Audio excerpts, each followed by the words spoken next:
G'day everyone, this is X-Band, the Phantom podcast.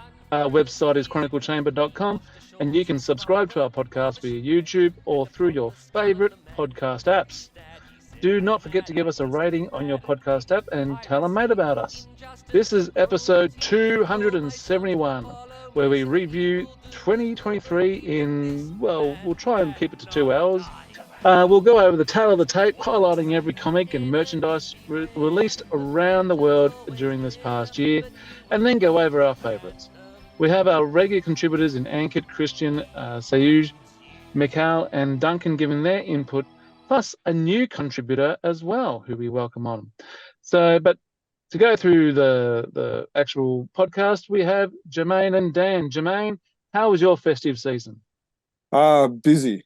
The last couple of days I've actually had a bit of a break, but before that I've been painting and rearranging the house. And my boss has been getting me nice and busy already for the work week, which starts next week. So it's a good time to do a podcast. Very good. And Dan, have you dodged the weather up there? Oh, for the most part, yeah, I am in Queensland, and people who see the news will know that we've had some rough stuff up here, but we've managed to dodge it. I had a fantastic Christmas and New Year, scored some fantastic Paul Mason prints for Christmas. So thank you to Paul, if you're listening, for helping out the family in sending stuff that you knew that I didn't already have, and some Phantom adjacent merch as well. I'm drinking from a Skull cup. I'm not sure how well that's coming up on the screen today, but cheers and Happy New Year to everyone who's listening. Thank you very much, Dan. And I know those prints. I've got those Paul Mason prints as well, and they're quality work. So Dan, I might get you to lead us off with the tale of the tape there. Yeah, so it's been a big year for 2023, and it's going to take all of us to go through it at different times. I'm going to start by talking about, I guess, the worldwide stuff, and that's the King Features, syndicated strips that come out of America, of course, but get published worldwide. We had 3 daily stories that we are working through in 2023. One started in 2022, finished in 2023, and we've still got another one that's only going to, so we had one that finished in 2023, started and finished in the year, and another one that's going to finish in about the second week of 2024. So 3 dailies unfolding, which were all part of the Rack and Ruin series that Tony DePaul is taking us through. We also had two Sunday stories, one that started in 2022, and the other one is still ending in 2024. So no complete Sunday stories within 2023. All 5 of those stories, I guess, are longer than the ones we saw last year.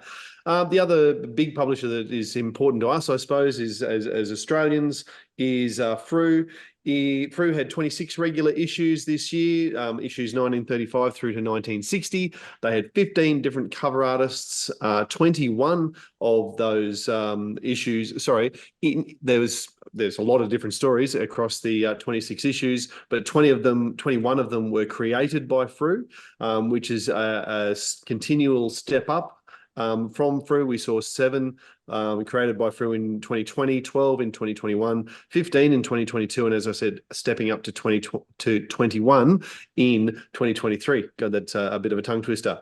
There was a lot of new stories published by them. Obviously, as I said, there were also 23 stories that were published by Frew for the first time, which were not Frew stories. So that's 44 brand new stories that we saw published for Frew readers this year. Again, that's a step up. 2022, there was 11 new stories, non-Frew, that were published by Frew, if you can follow me there.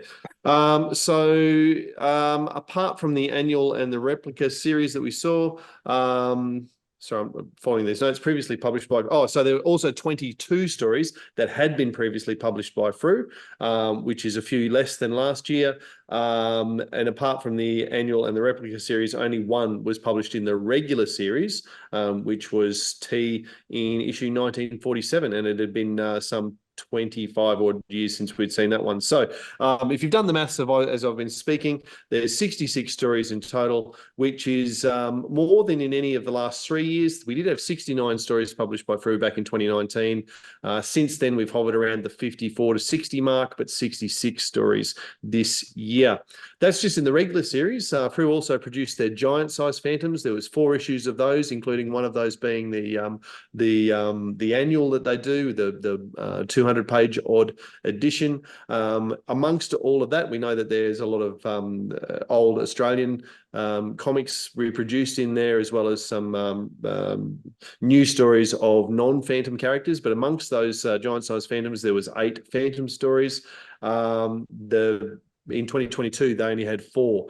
So there's a few crossovers with Sir Falcon and the Raven, which help, but to have a few more Phantom stories in the giant size was cool. So while there's more stories, there's actually fewer books than in the past, because I guess we didn't see any trade paperbacks.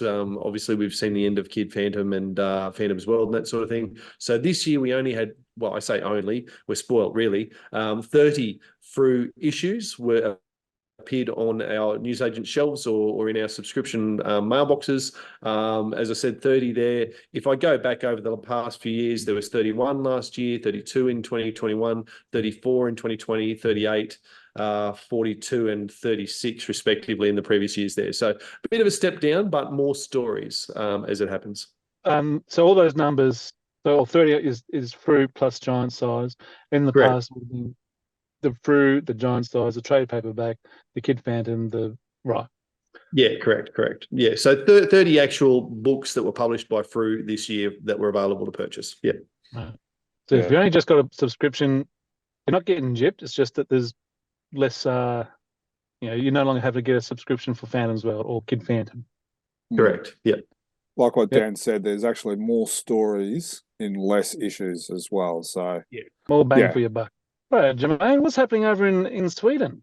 For 2023 for Sweden, they had 19 regular issues, 2 trade paperbacks, 4 replica hardcover books, which is kind of like their replica series, which Australians moan about. And then there's 1 hardcover collection book. So the trade paperbacks are their softcover album, their Christmas album, and their hardcover collection this year was the Gladiator stories about the Phantom before he became the Phantom. So, and it was collected in a hardcover collection.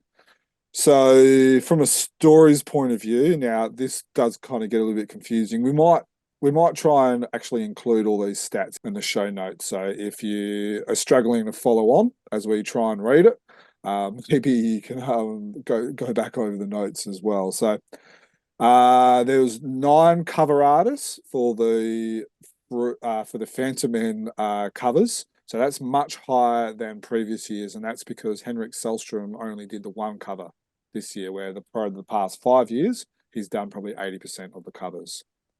So there's 7 new Team Fantomen stories in 2023.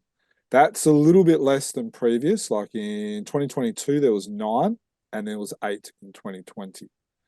However, there was 9 new Frew created stories in 2023, and in that again has gone up. In 2022, there was 7. In 21 and 2020, there was 3 and 2. So it, doubled last year, and then it's gone up even more this year. So there was 8 new newspaper created stories. So these are stories that weren't published before or that are published from the Tony DePaul era. So in 2022, there was 11, 2021, there was 10. So it's kind of hovered around that time as well. And then there was 8 repeat stories. So these are stories that have been reprinted, which are either old newspaper stories which have been redone or even old Team Fantomen stories. So last year there was 12, and in 2021 there was actually 24 repeat stories. 2023 there was altogether 24 new stories and 8 repeat stories, and that means there was 32 stories altogether.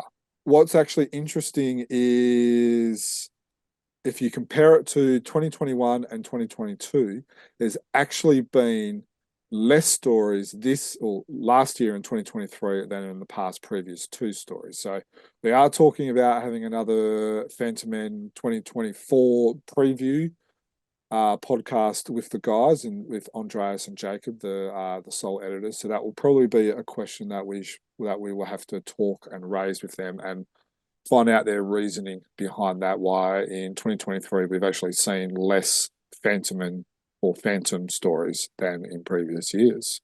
Well, yeah, so we're going to head back over to the USA now and Hermes Press. They had 4 daily books, one Gold Key Volume 2, which was a reprint of the Gold Keys Volume 2.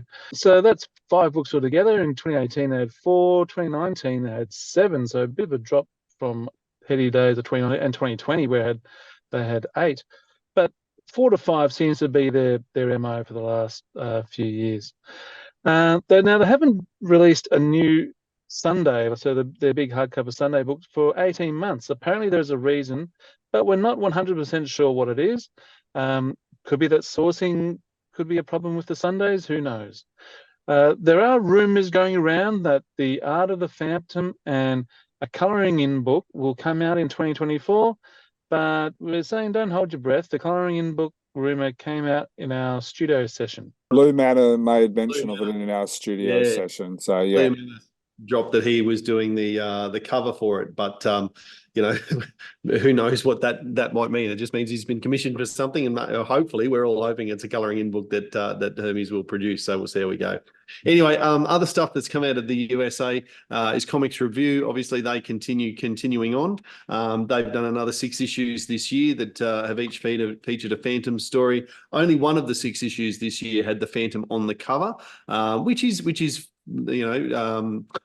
less than last year. There was 2 last year, 3 the year before, 2 the year before that, 3 the year before that, but as I say, only the 1 this year. So a bit of a backwards step for the Phantom on the cover of Comics Review, but still 6 issues with Phantom stories.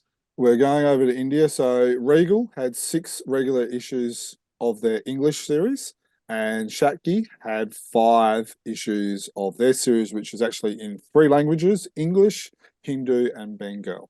Now head back over to Europe, and we've got Hungary, and I'm going to mispronounce this title, but I'm going to give it my all. The Caucus. When they were unsure if they are still including the Phantom in the issues, however, but we have found someone who may be able to help us know more. So we've got someone who's going to be able to hopefully give us a little bit more information. We're just not 100% sure. Our research hasn't indicated any Phantom stories being published this year. However, they still have the Phantom on their inside front cover. They have kind of like a banner which has got all the characters that they have, like the Phantom, Tintin, Asterix, Tarzan, and stuff. So they're still using that, which has got the Phantom in it, but we just haven't been able to find it. So I asked him about it, and he says that they still are doing Phantom stories, but they just haven't done any in the last year. So yeah. So in 2022 they had 5 issues, none with Phantom on the cover. 2021, once again, 5 issues with 1 with the Phantom on the cover. 2020 they had 6 issues with 2 on the cover, and 2019 was 1 issue. Rightio, we're going over to South America with Dan. Yeah, so Mythos in South America have produced some awesome Phantom books in the past, and they often come with a little coins or rings or some sort of trinket that goes as a little addition, which I certainly love. In 2023, they only produced the 1 trade paperback, which was a collection of Ray Moore stories.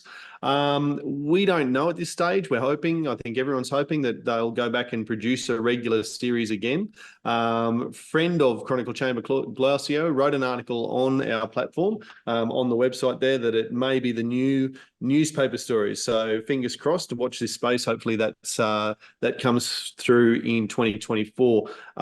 Even having the one trade paperback is better than last year when Mythos were unable to produce anything. There was no issues last year, but the previous years they were producing 7 or 8 a year. So it would be great to see them get back to those sorts of numbers. If we've got any Brazilian fans who've got a bit more information or would like to review those books when they do start to come out, we'd love to hear from you. So drop us a line. Yeah, thanks, Dan. Back over to Europe with Jermaine.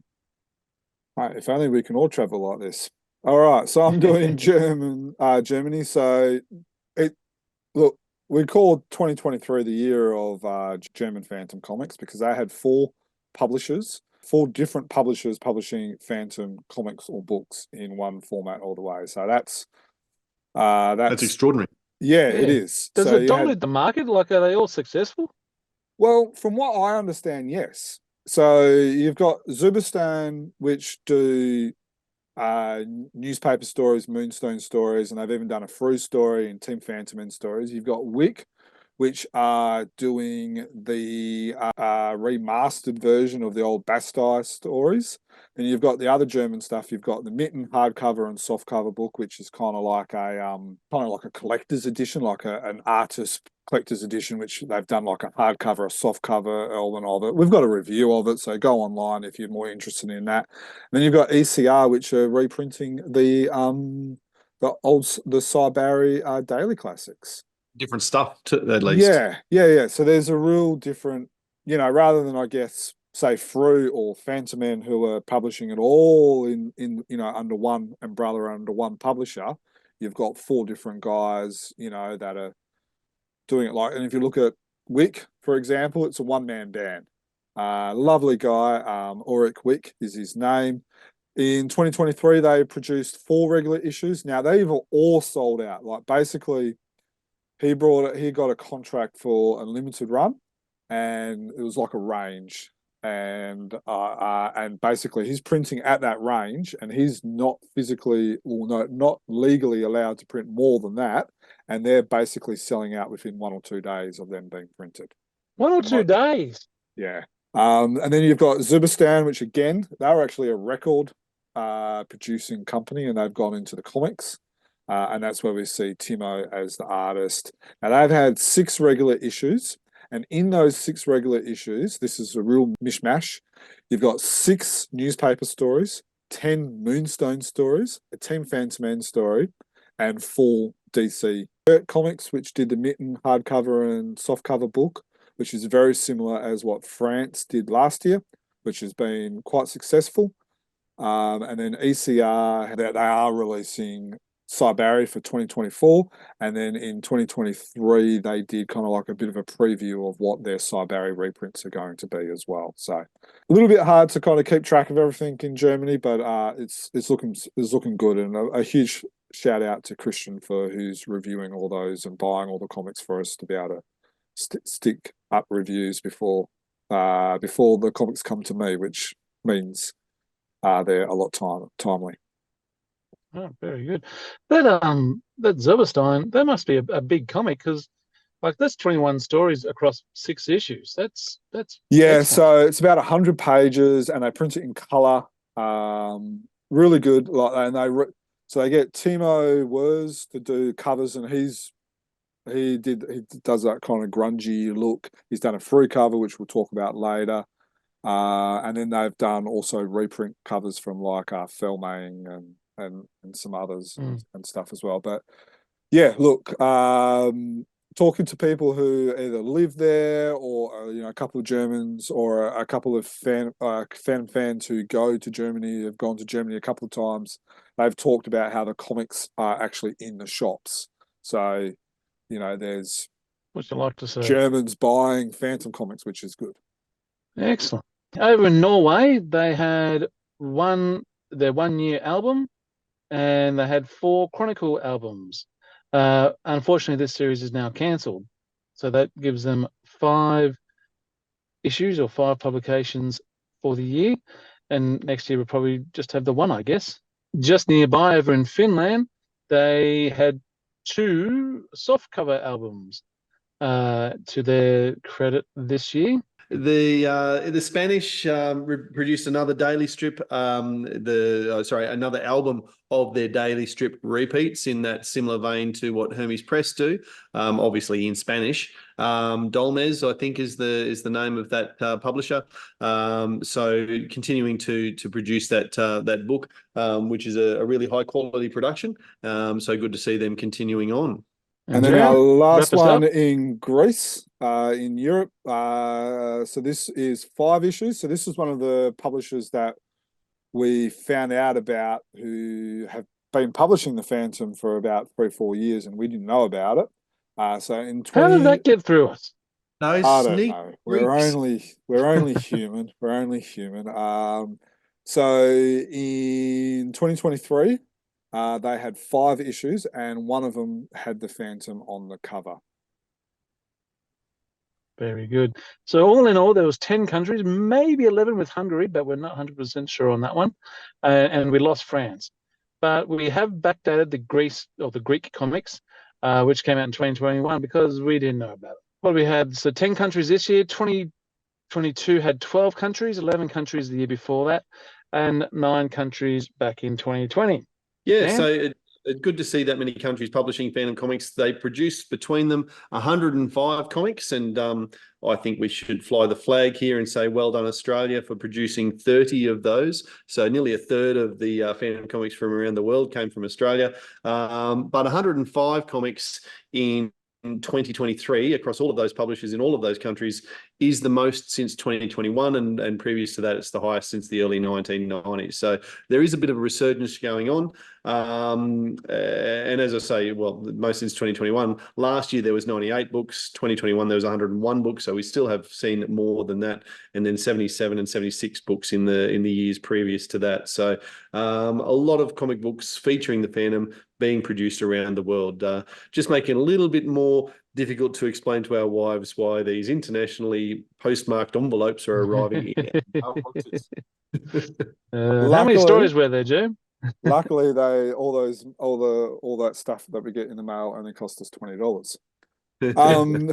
So in looking at brand new stories, which I thought is a good way because there's been a steady increase. So in 2023, there was 35 brand new stories. So that's not reprints or seen before in any language. So say, for instance, these are Team Fantomen stories, these are free created stories, and then these are newspaper stories. So the 3 or 4 newspaper stories, so say, for instance, if a newspaper story was created in 2022 and then it was published in a comic in 2023, it's not including that, if that kind of makes sense. So last year there was 35. In 2022 there was 30. In 21 there was 21. In 2020 there was 22, and in 2019 there was 23. So last year it was a big jump up from 2021, and then there's been another fairly big jump this year as well. So it's all rather exciting. Fair to say it is largely on the back of Frew and Glenn Ford in particular, the way that he's been commissioning new Phantom artists and authors to create these new books, and then, you know, over a period of time he's been getting them into the comics. Dudley's been putting them together for us and sending them out the Frew comics. We certainly hope that continues. We really don't want that to drop off. Yeah. About 5 years ago, maybe 4 years ago, we actually talked about our 20 most influential Phantom people. Yeah. And we discussed whether Glenn Ford was in that list. He was kind of around the 18 to 25 mark.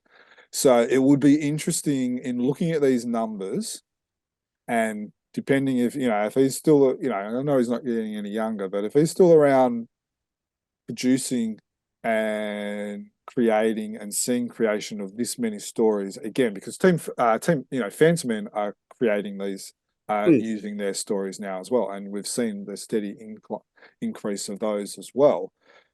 We would probably have to relook at that top 20 list and include Glenn in there. So we must give Glenn a huge shout out, and hopefully he's still got plenty more runs on the board.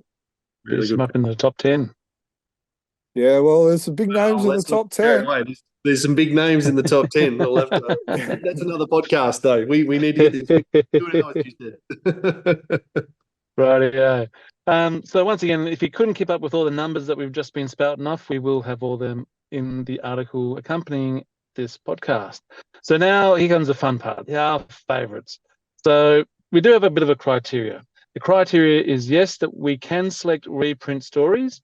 And as we discuss issue numbers, if you're on YouTube, you'll see the cover. And if you're on audio only, we'll do our best to say the cover artist and all the rest for your information. Great big thank you to Mikhail Leek, Christian, Sayuj Abir, and Ankit Mitra, who have commented on their own country's comics to help us give a better worldwide view of 2023. Plus Duncan Munro and Chris Schaefer, who have also added their input. We thank everyone for your 2023 work, plus your 2024 work to come in regards to reviews and contributions. We're always after more contributors, so if you want to review any new comic from other countries, or if you can help us with merchandise coming out, please give us a bell. The best non-Frew Fantomen Indian cover. Dan, what's everyone saying here?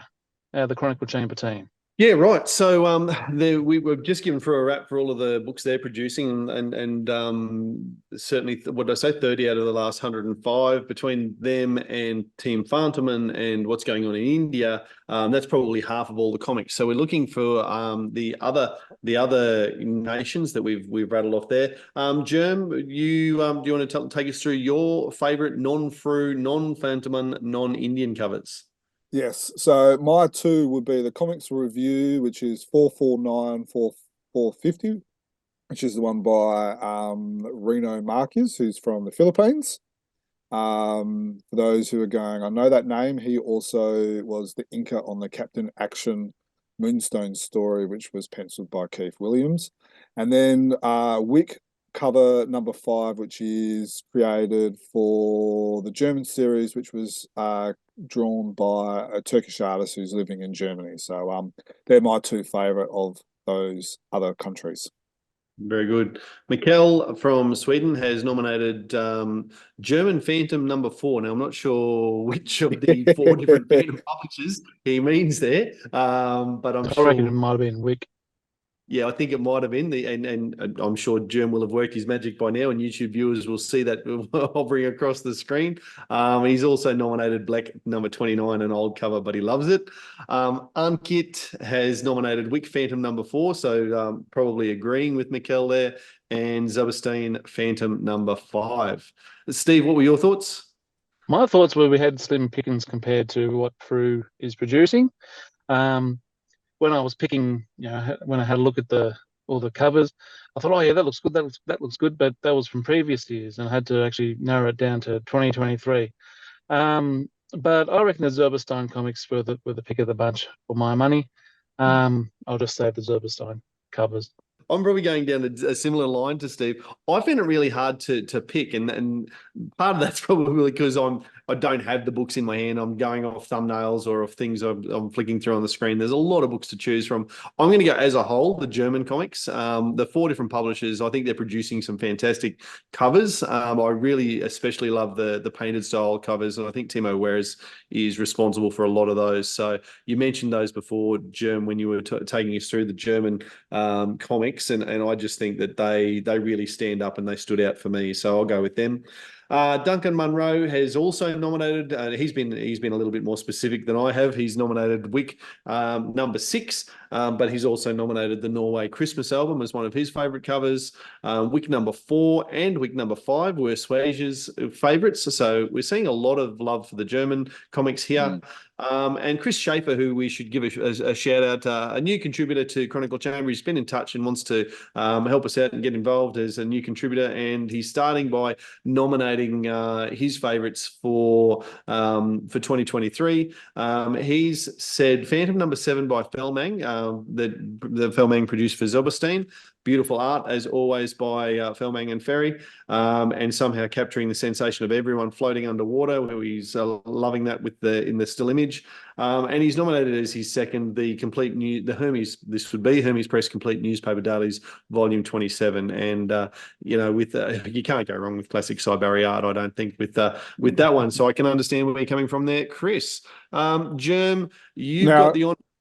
Can I just say, Timo, whereas I love his artwork as well. That was something that I purchased this year. So for those who are on YouTube, he's a great artist. So for those who are on YouTube, you can see Germ gloating.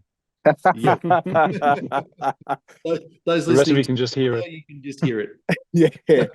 So next is the best Frew cover. So we're allowed to choose 3. Right, yeah. So this was a lot harder than the I'll say international, but the non-traditional ones. There are so many quality covers. It's so hard to get it down to 3, but I'll do my best.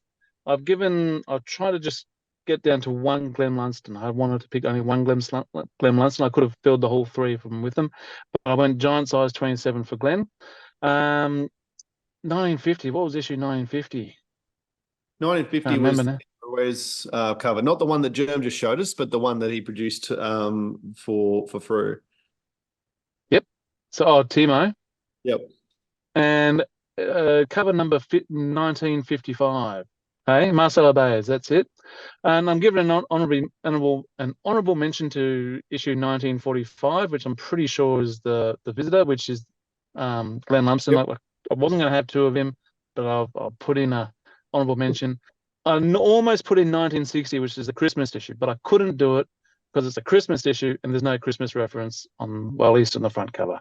So, but I did like it. Well, Steve, you've pretty much stolen all of my thunder, because the reason I knew the artists for those issues was because they were almost exactly my selections as well. No, I nominated as my top 3 in no particular order. I did nominate 1945, The Visitor by Glenn Lumsden, 1950, the Timo Juarez, that painted cover. I really love the imagery there and the way that he's overlaid the 3 characters in particular. And then 1955 as Marcelo Baez was my third.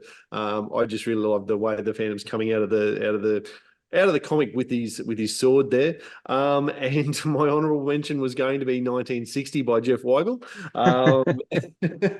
And when we go to review it, I am going to ask the question, does this count as a Christmas cover? Because on the back, if it's part of the wraparound, there's a few Christmas references on the back. Yeah. But I realized that on the back, but there's not on the front. Yeah, understood.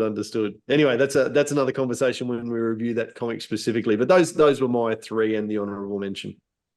All right. Well, Mikkel's done very similar. 1945, which is by Glenn. 1950, which is by Timo, and then 1956, which is the Lauren Marshall cover, which has got the Phantom and his alter ego kind of merging into each other, which we made mention about that in our review of those.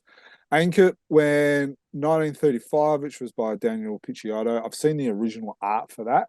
Amazing. And then 1938, which is by Grange, which is the Ibis Mystery. And then 1945, which again we have talked about. Duncan did 1935, which is Daniel Picciotto, 1939, which is Jeremy McPherson, which is kind of like in the cave with the boat pointing towards him, and 1941, which is one of Alex Tripp's covers, which has got the Phantom and Sandal Singh, I believe it is, in the crosshairs.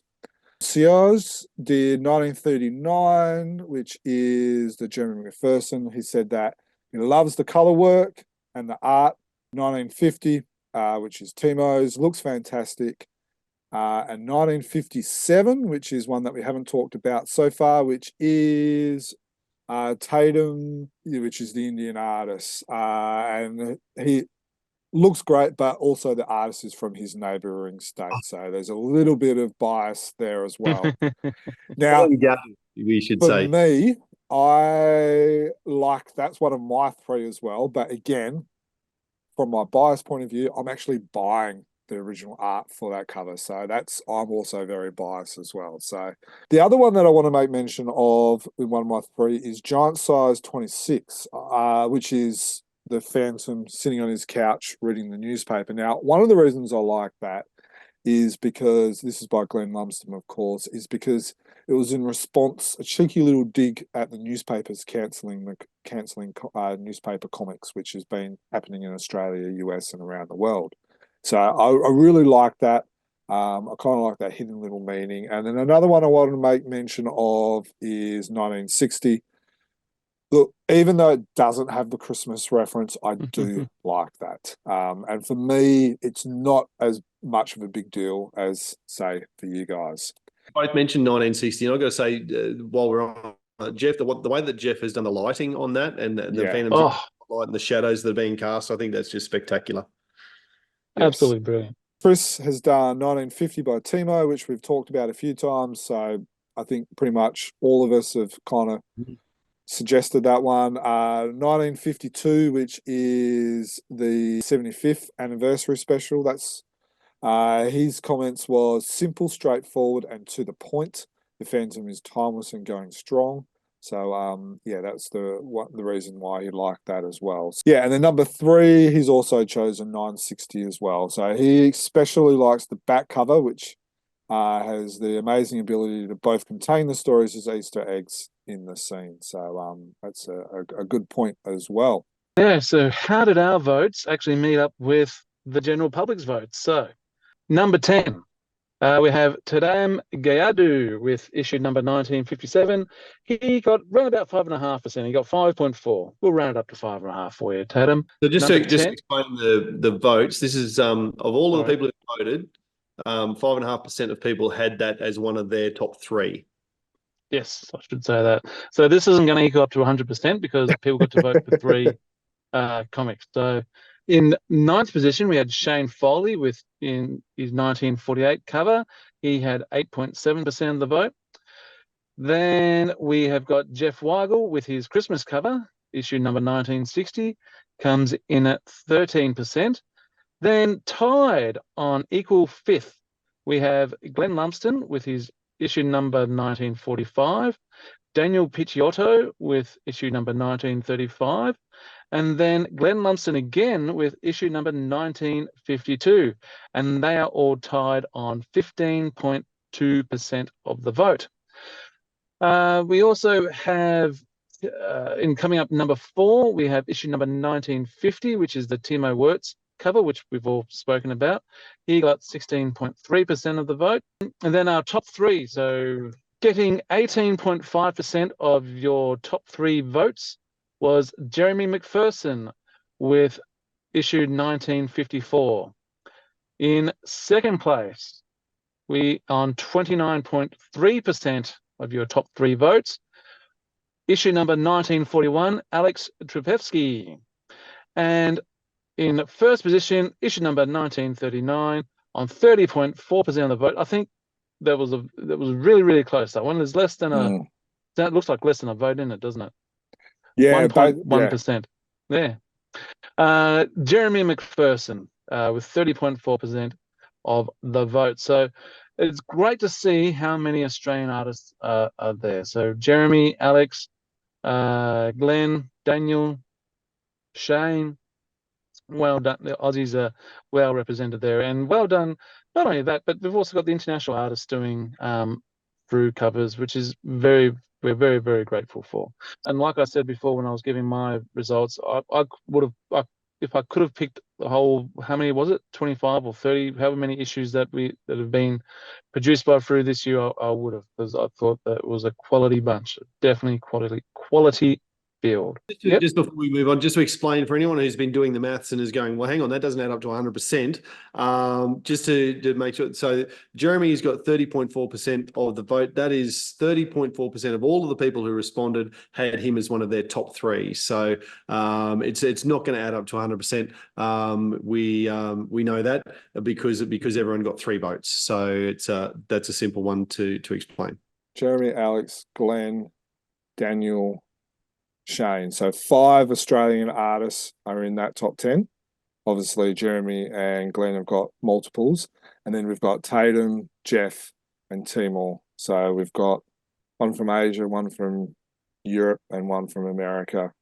So yeah, and then you've also got Timo and Tatum, first time through artists as well. We've got a special shout out to Jeremy McPherson. I mean, close friend of Chronicle Chamber. He's helped us out with a few podcasts this year and all the rest of it. But to have two covers in the top three is a fantastic effort. Not just winning the whole thing with issue 1939, but to round out and have two comics on the podium. That's fantastic. So well done, Jeremy. So we wanted to nominate our best Fantomen comics, our best Team Fantomen covers, as we do each year. Now, this was a real mixed bag this year with Henrik Sahlstrom, and as Jerm mentioned earlier, Henrik Sahlstrom has dominated this category for the last X number of years because he's dominated the covers. He's been doing all of them. And I genuinely don't know the artists for each of these. Hopefully we can pay credit where due. My favourite Team Fantomen cover was issue number 20 of 2023,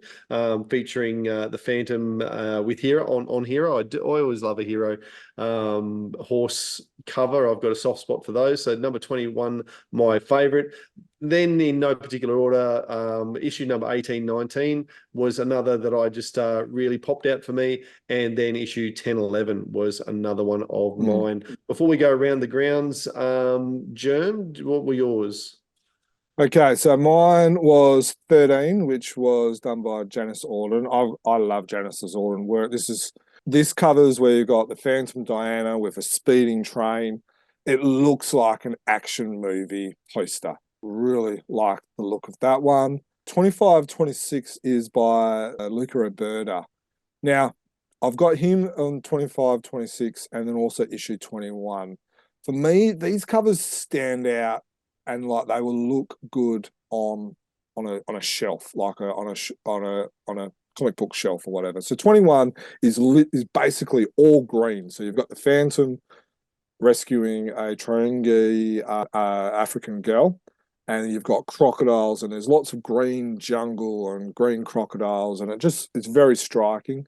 Very similar as your one in 1011, which has got the blues, which he's on the canoe. And then 25, 26 doesn't actually really feature the Phantom, but it's got a picture of the Phantom kind of like in the window. And I just thought that it's really, really different type of cover. And this is the story of the Moro tribes girl. Yeah, Ingenues. And now I didn't personally like the story, but I like how this cover is unique and different and sort of doesn't feature the Phantom. And again, it kind of stood out to me. And Steve, what were your favourites from Team Fantomen this year? Well, Jim's just been talking about Fantomen 25, 26, and that one has definitely stood out for me. I think I listed that one. Well, nothing's really in any particular order, but I put that one first in mine for pretty much the same sort of reasons as Jim mentioned. Yeah, it was striking. It was different. I like the way that they depicted the story without giving much away. You know, you can see they look like they're partying, they're having a bit of fun. She's looking into the mirrors. We're seeing the reflection in a mirror, so that's why the ghost who walks image is, you know, it's like vandalism in a girl's bathroom, but we're seeing it, you know, on the tiles or whatever, and we're seeing the mirror image. And I just thought it was very, very different to something we've seen before. I thought it was extremely well done. And unlike Germ, when I reread the story in the Christmas issue, I really enjoyed the story. I liked it a lot more, and it's actually quite dark. It's, you know, that 80s fella, he's as in, you know, he looks like someone of the 80s with his white jacket on. They're going to do some horrible things with those Mora girls, and it was really quite a dark story. But and I really, really enjoyed it on the read through. My other favorite covers, number 4. Number 4 was, remind me of the Avon novels, you know, the pulp type novels, the painting and stuff. I really like the way that was done. Janice Auden, was it? And lastly, number 16 was the Phantom on a ship. So I just thought, you know, fighting piracy, greed and injustice. So got him on the pirate. I like Phantom on a boat. So I went with that one. That's Rafael Ruiz.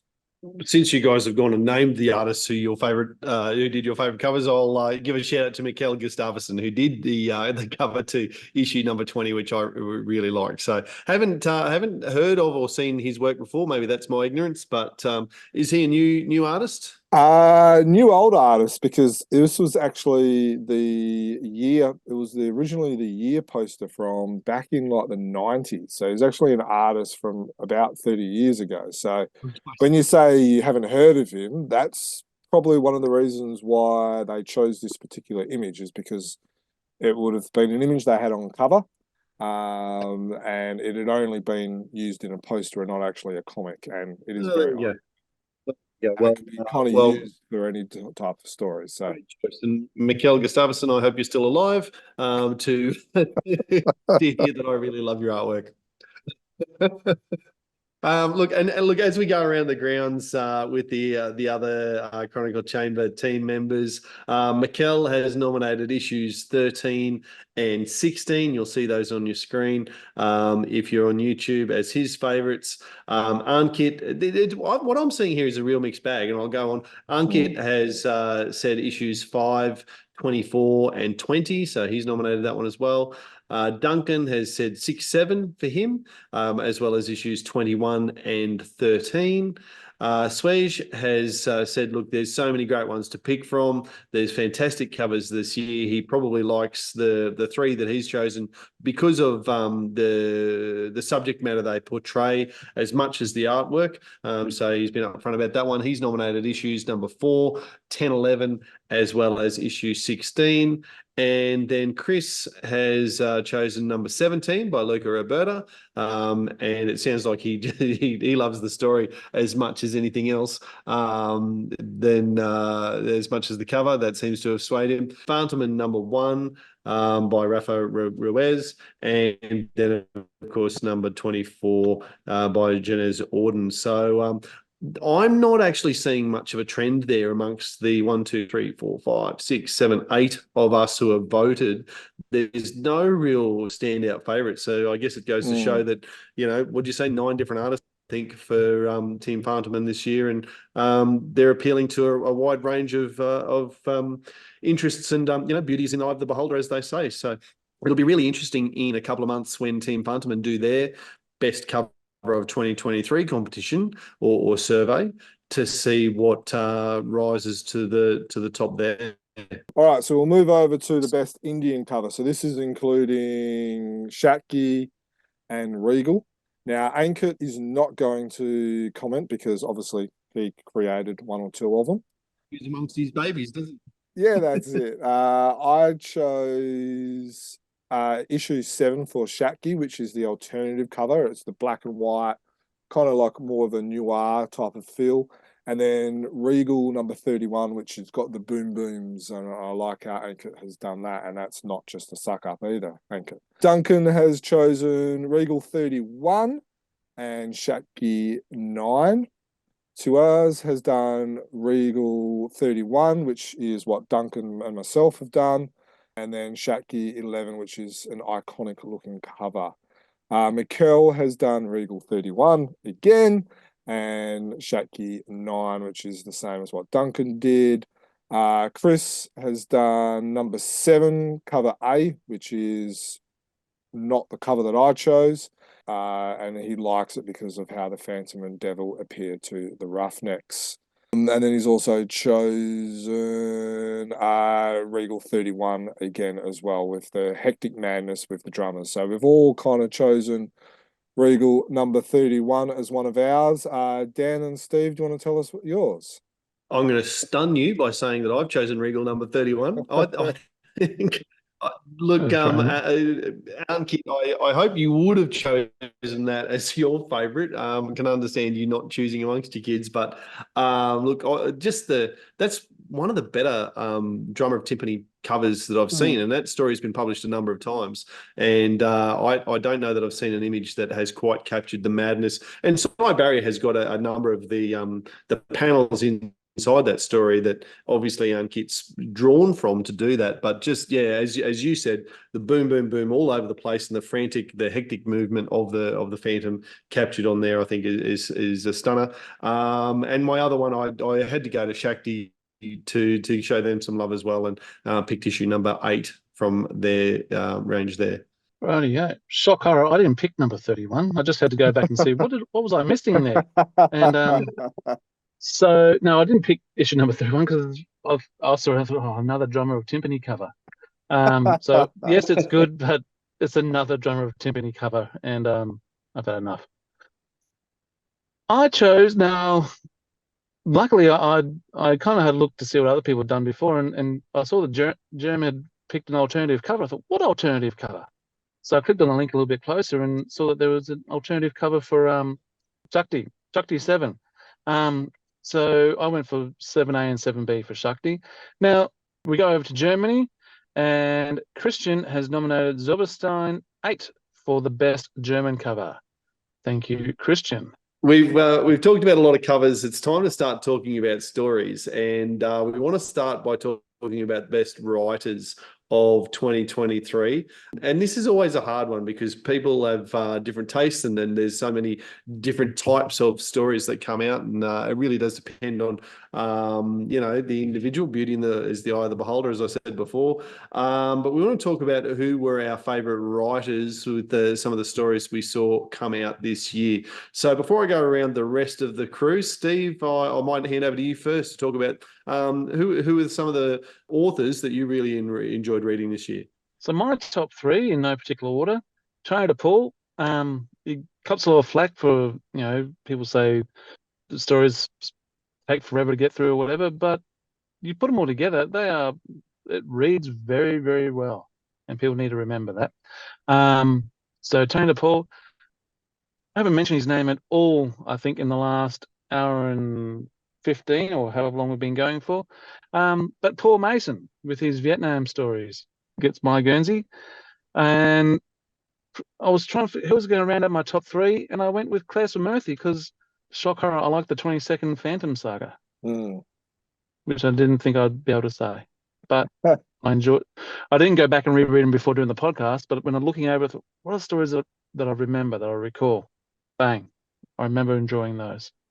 Now, I've also gone Tony DePort. Now, I haven't always enjoyed the stories that I've seen in 2024, but what I have enjoyed is the care and the threads that have gone into the stories. It reminds me a lot of what Clay Murphy has done with the 22nd Phantom Saga. When I say the long game, I like the fact that, you can be reading a story and then there's a reference from a story from 2 years ago. And if you're a fan of Nuffy, you will pick it up on it. You will get all a little giddy and like a little schoolgirl. And I think like that's what I enjoyed reading his stories this year, was reading the threads that I read 2-3 years ago and stuff like that.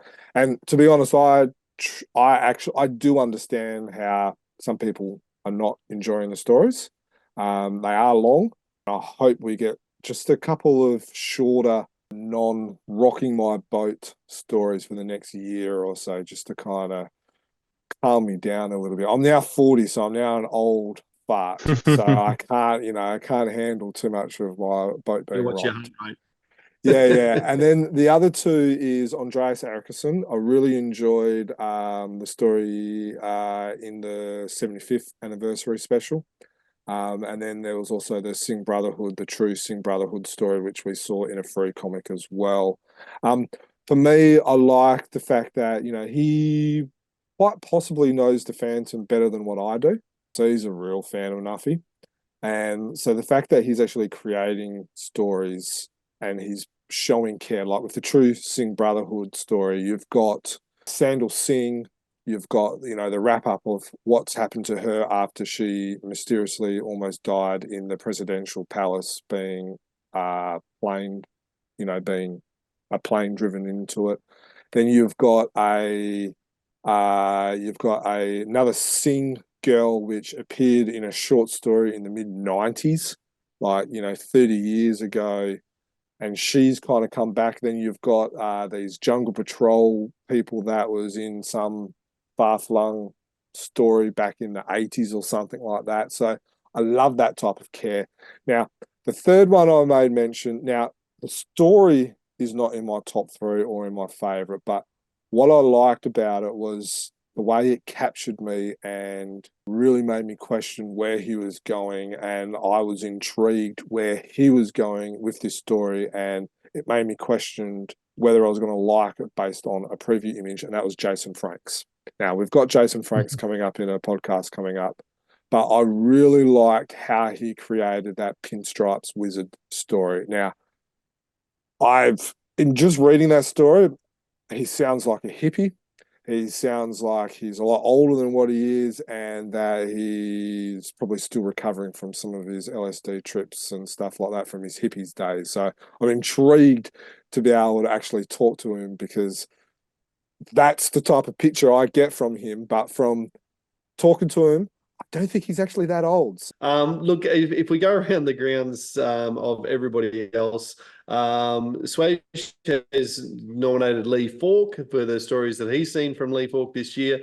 Peter Anderson and Andreas Eriksson. Mikkel has gone similarly, I suppose. Mikkel Sol, our Swedish correspondent, has nominated Tony DePaul. And then he's stuck with his compatriots in Peter Anderson and Andreas Eriksson. He's given them a big smiley face.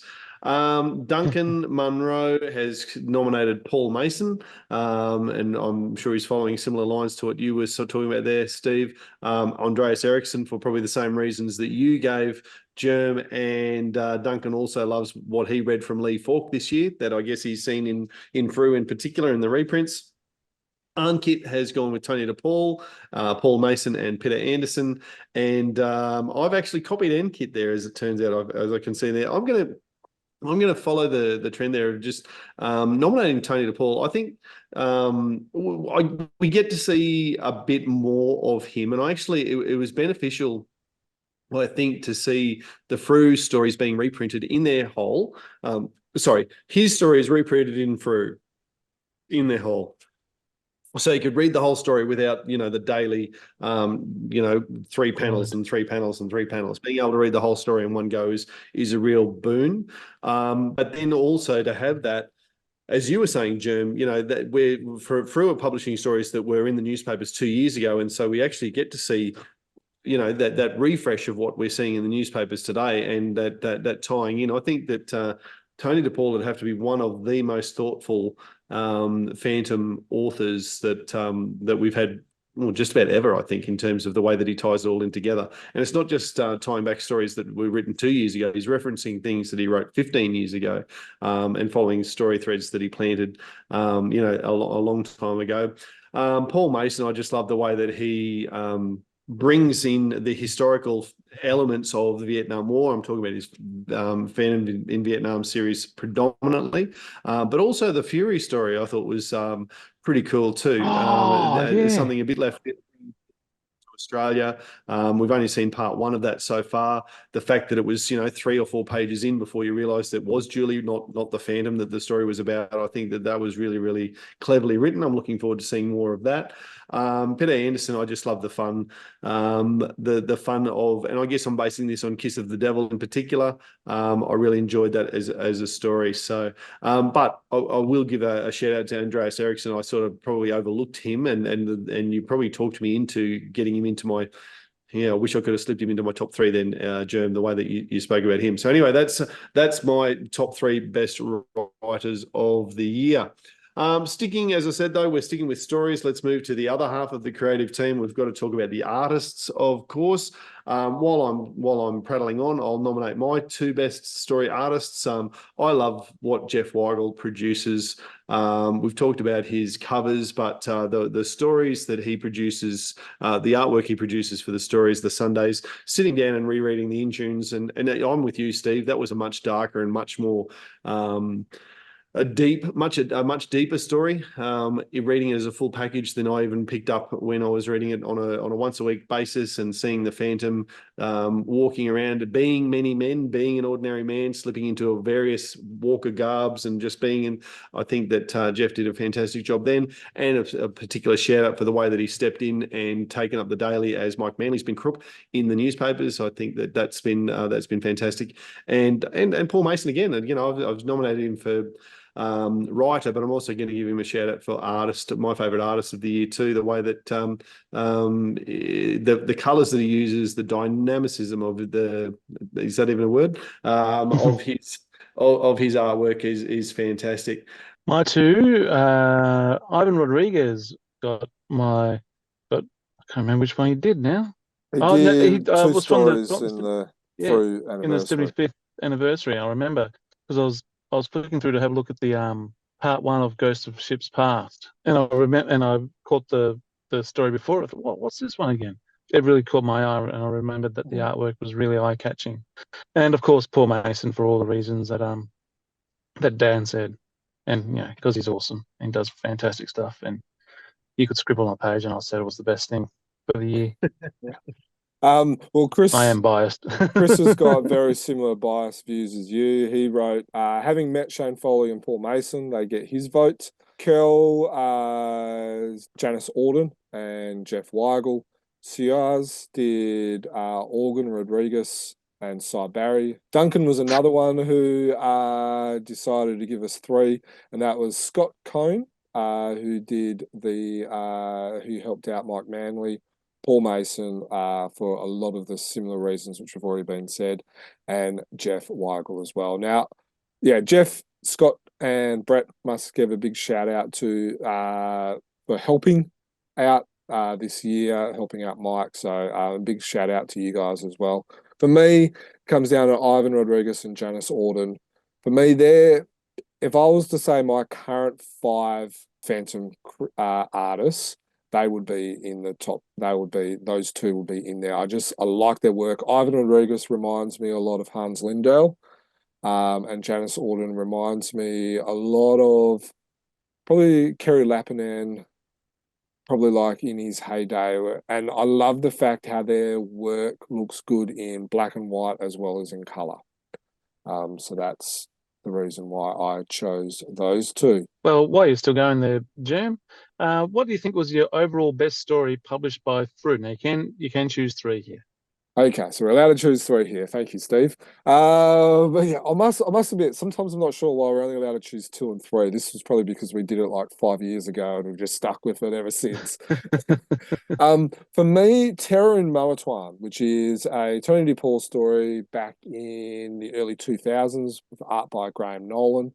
Love that story then, love the story now. It's really, it's really punchy. It's really, it's kind of like a good old action movie. This was with the Python. So a lot of our Indian listeners would have read it in the Regal issue that was done recently as well.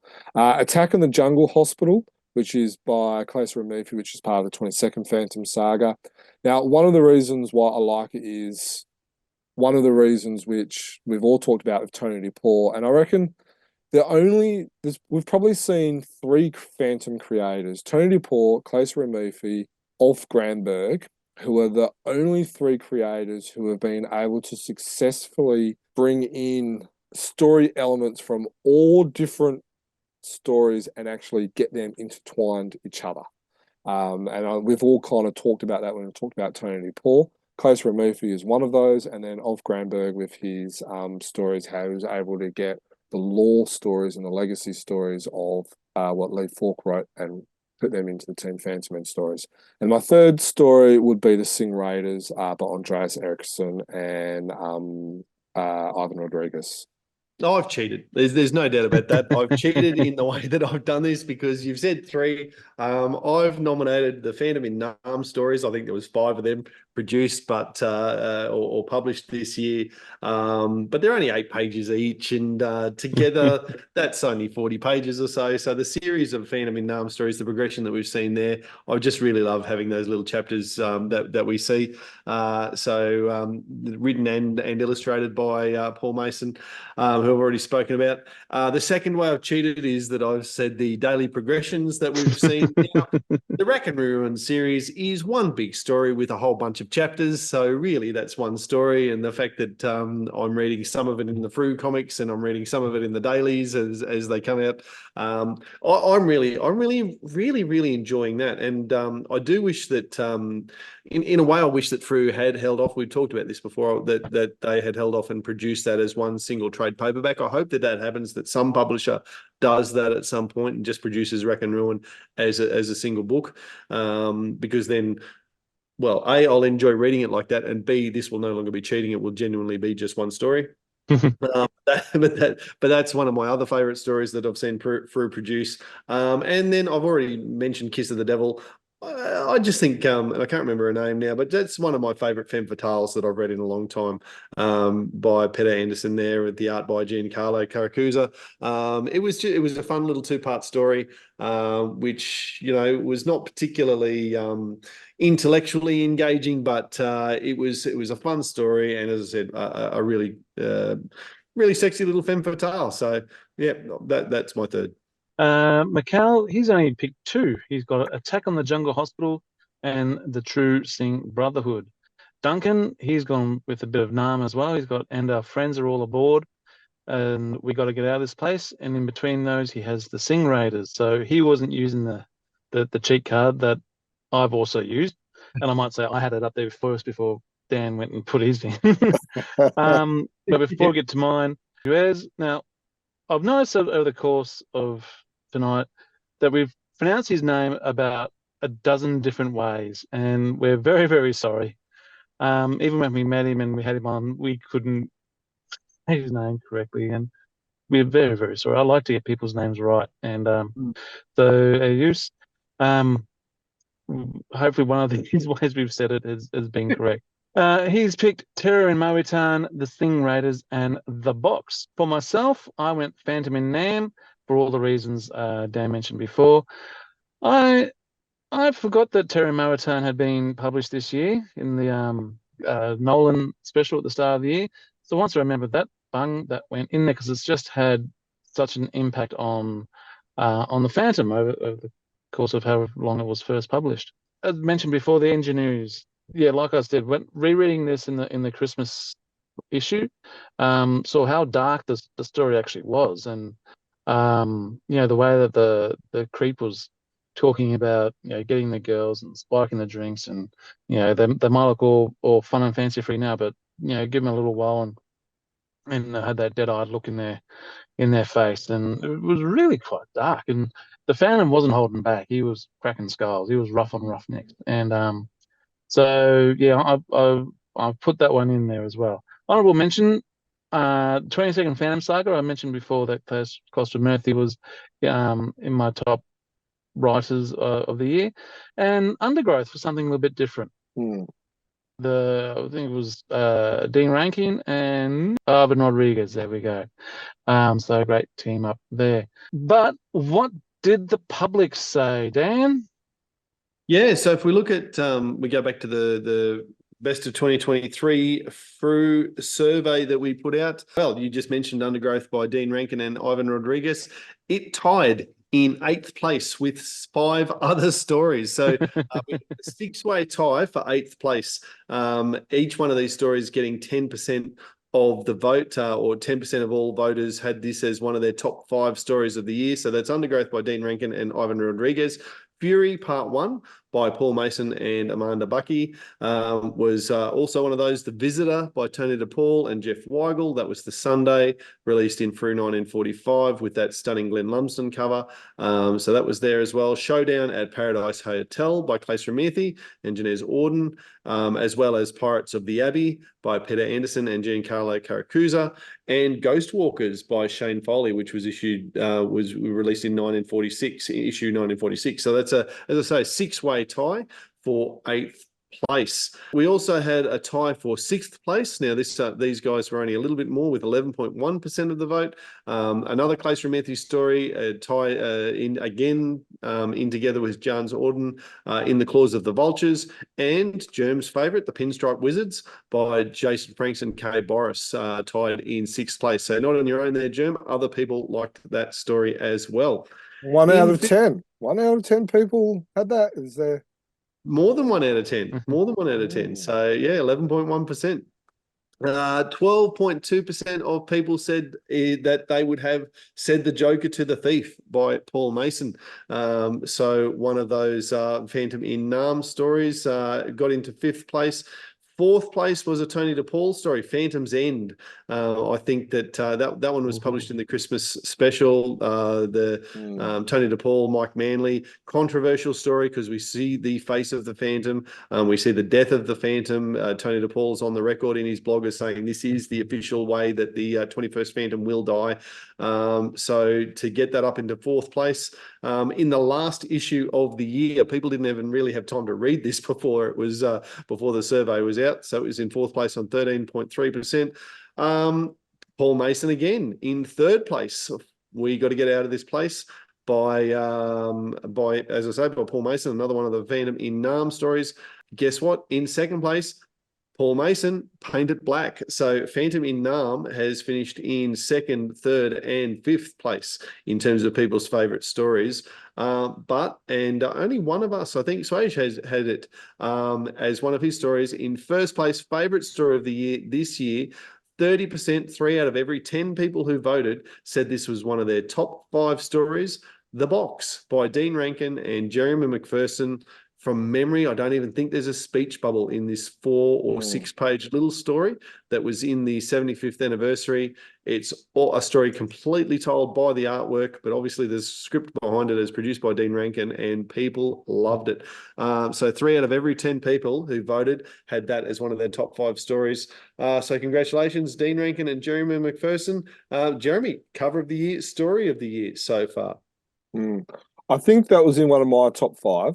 The Box. I just loved it how it was different. I loved there was a few little tidbits with some bad guys who we've kind of seen similar people in a previous Cybari story. I can understand why it was very popular. Classic theme, coaches, saving maybe Rhino, I think it was, classic theme, really simple story, fun. Yeah. I didn't have it as one of my top 5. I can understand why people did. Yeah. And then Paul Mason with his Vietnam stories. I think they are very popular. So it will be interesting what Frew will do with the Vietnam story. You talked about, Dan, about having the Rackham Ruin collected as a trade paperback. Will they do that with the Vietnam stories as well? Oh, sure. Yeah, I hope so. And I would like to see them, and I don't know whether you can legally or, whatever hoops you got to do, but, maybe a bit of a collection, release it on, Remembrance Day or Anzac or, kind of around then, do a bit of like a legacy thing. So, I don't know, 10 cents out of every dollar or something goes towards a legacy, put the legacy logo on it, kind of like make it, get it get like maybe a forward bias, by a, Vietnam vet. Yeah, Vietnam vet, or, maybe put some photos and, like have like an editorial piece where Paul bans or expositorates, what's going on with what happened in real life and how it's mirrors what happened in the comic. And I'm not sure if celebrate's the right word, but have it so that way, Australians are very, and then one of the things I love about Australia is that we're very, we like to, what's the right word? Towards our vets. And I think this could be a good way of doing it. And it could give Frew a little bit of love as well, which is always a good thing. The other thing that I wanted to say is the Phantom's End. Top 4, so just under 15%, where I think that was a bit of a surprise, but it was a surprise, but it wasn't a surprise, if that kind of makes sense. Well, it's a 6 or 7 chapter story, Rack and Ruin series, and this is, I think Phantom's End was 5th or 6th. It's the climax of that story. We're seeing the end of the Vision. We're seeing the end of the Phantom. Well, it's called Phantom's End. We're seeing the end of the Phantom. I think it's a really pivotal. It'll turn in the when we, what's the Phantom now? 86, 87 years old. When the Phantom is 100 years old, this will be a story that we refer back to. It's a pivotal moment in the continuity of the story. So I think people are recognizing that now and voting for it. So Mikkel's the only one who's actually can read Swedish out of the rest of us. So he's given us a bit of a review from what his best Fantomen story, and he has chosen from issue 8, so the English title is called In the Shadow of Horror, and the Swedish, and I apologize to all our Swedish listeners, this is going to be very humorous for you, but it's I Skräcken Skruga is in issue 8, which is got the rather horrific cover by Henrik Johnson of the Phantom, looking quite demonic. And it was written by Jorgen Carlson and drawn by Carlos Pedrozini. That was Mikkel's favourite Fantomen story from 2023. Now, his best Fantomen issue was Den Hemliga Chronican. And I can see Germ's just highlighting it now. And what's the translation there, Germ? Secret Chronicle. Secret Chronicle. Which is that hardcover collection issue, which had like the 9 stories by Carrie Lappinen in it. All right. Otherwise, issue 10 to 11, 3 good stories and a good cover. And in 1011, that had 3 stories, which was Beneath the Streets of Paris by Peter Anderson, part of the Bella Epoque series.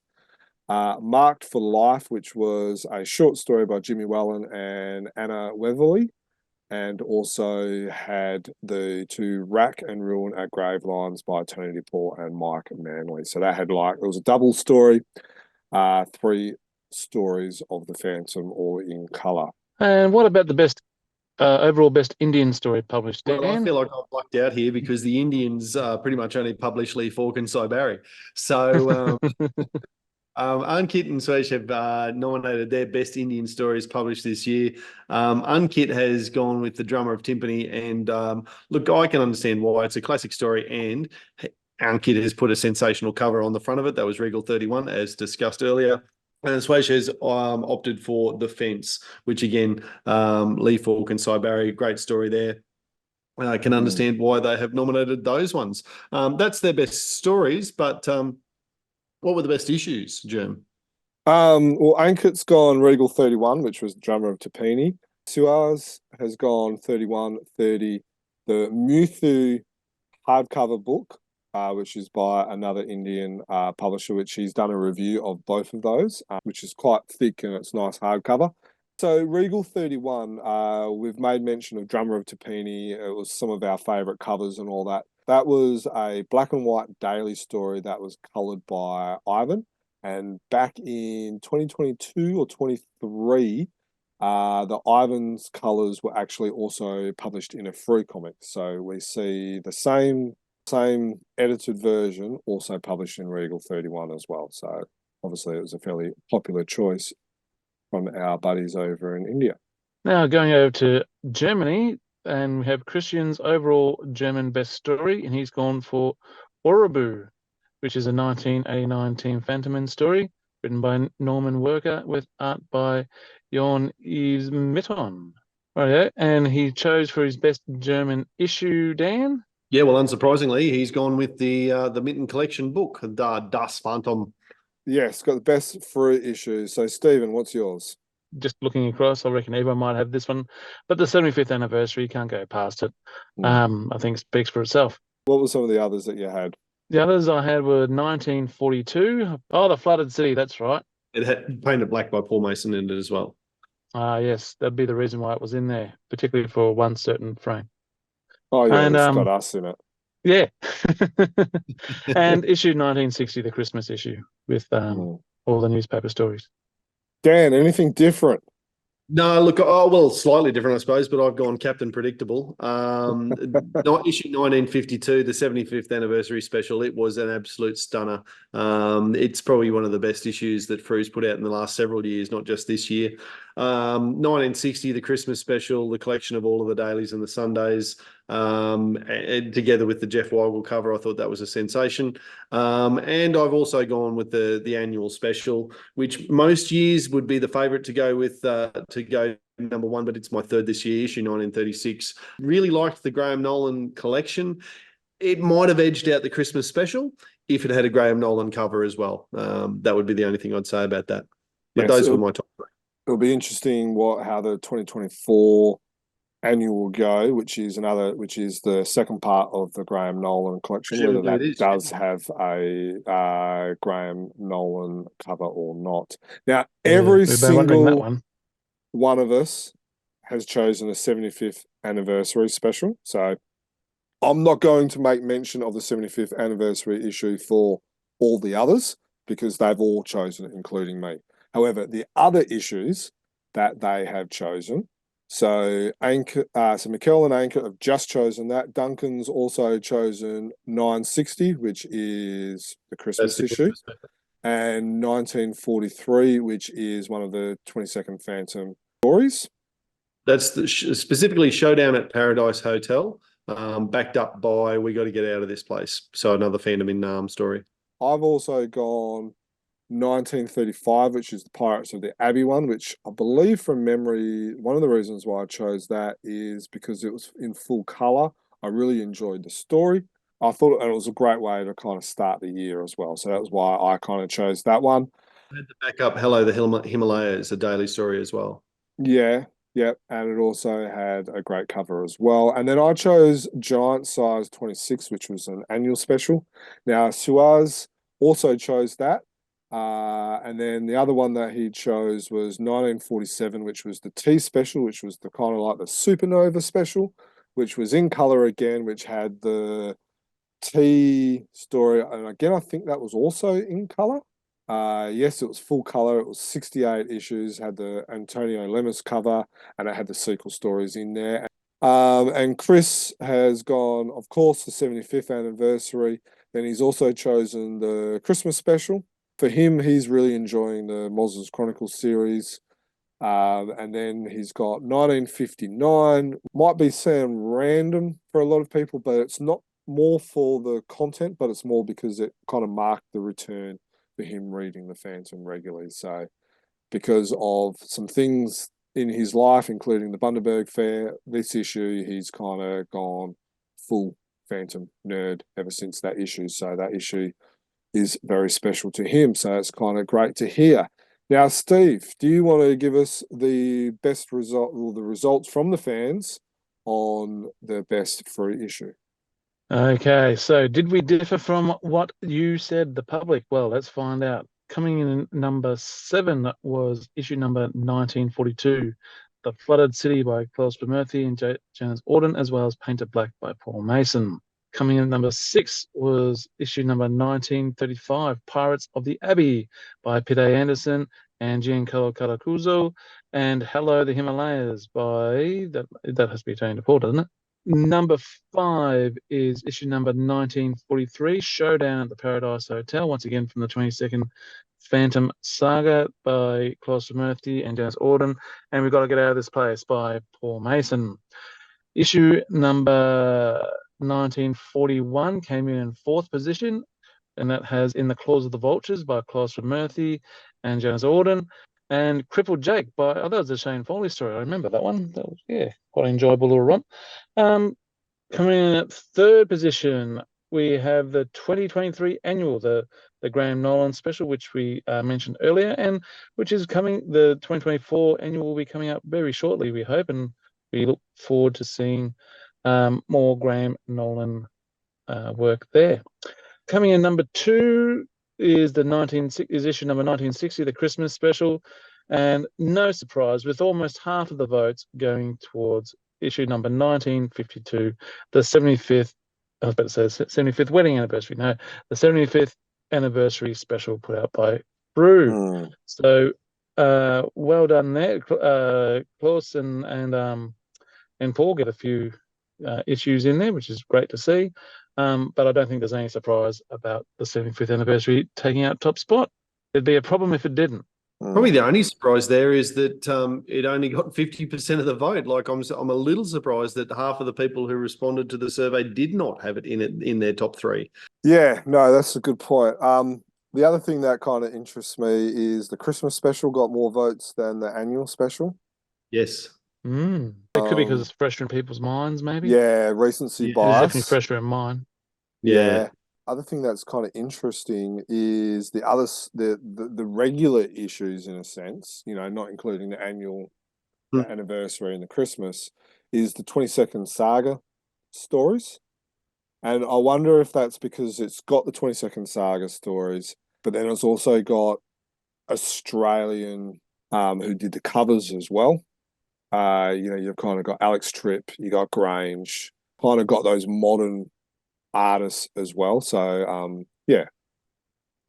So I think there's a bit of a combination on why they have received probably higher than some of the other regular issues. Okay, we're moving on to merchandise, and Dan, you're going to lead us in that. Yeah, look, there's been a surprising amount of over the years, we haven't always had a lot of new merch to talk about with regard to the fandom, but when you start looking at the list of what was available, there's quite a bit. So I think looking across what everyone's chosen, we've covered most of the things. Steve, what did you have as your favorite Phantom merch, either to collect or wish to collect this year? So I went with things that I did collect, the things I got, or that I will soon get. So the Boss Fight Studio Wave 2 I don't have yet, but I expect to get that very, very soon. So that one's on my list. The Power Stars figure, I've picked that one up as well. And the mug, the face-shaped mug. I forgot about that, yeah. So yeah, I went for things that I have or that I'll soon have. But you'll notice that what I didn't put on there was those blasted minifigs. I only got one of them, and he looks cool. But I'm not putting it in there because I had to go through 4 or 5 bloody Flash Gordon figures to get him, and I don't think it was worth it. I've put an unlicensed item in there, which is the Elasto Whip Controversial. little army man, purely because as a kid, and I'm sure most of the people in their 30s, 40s, or 50s, or maybe even older, probably had the little army men and little cowboys and Indians. And there was a Phantom with a little jungle set. And it's like on one of my bucket lists, is like an item that I have not purchased yet, but I want to purchase, is on card the Phantom with some little jungle animals and jungle and like little army men. And I've never been able to pick that up or buy it. So to be able to get the Elasto Whip version is kind of like a bit of a short-term solution for that item that I've never been able to pick up. Apart from that, you got Wave 2.0 from the Boss Fight Studio. I like the fact that the Sing Pirate can be duplicated into 2 different types of people. Now, for those who are wondering how to do that, on our review, which will be out by the time this is live, I actually, in the review, show you how to dismantle the bad guy and reapply him so it looks like he's done so you can kind of have both versions. So I've done that in the review because I did not know how to do it and I was afraid of breaking it until Eric from Boss Fights told me how to do it. So I have done it and I've showed you how to do it on the video. Now, the other one was the beer. Now, I don't drink beer. I have not been able to get Finland from Finland. I don't drink beer. I have not been able to get empty cans. I do have the beer labels as kind of stickers before they went on the cans. So I have been able to do that. The amount of people that went crazy for this, and I've seen empty cans, no jokes, empty cans, which you get 10 cents when you cash them in in Australia. And empty cans have been going for like 20, 30, 40 bucks.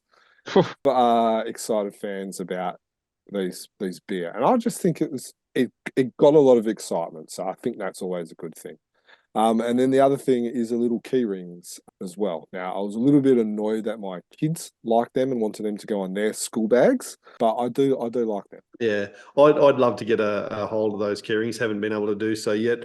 In terms of my favourites, I've gone with the Iron Studios figure. I really love this guy. He's probably my favourite pickup of this year. The Iron Studios do a really good job, and it's a little 10-inch figure. It's not as big as some of the other things that will sit up on the shelf, but gee, the detail's good.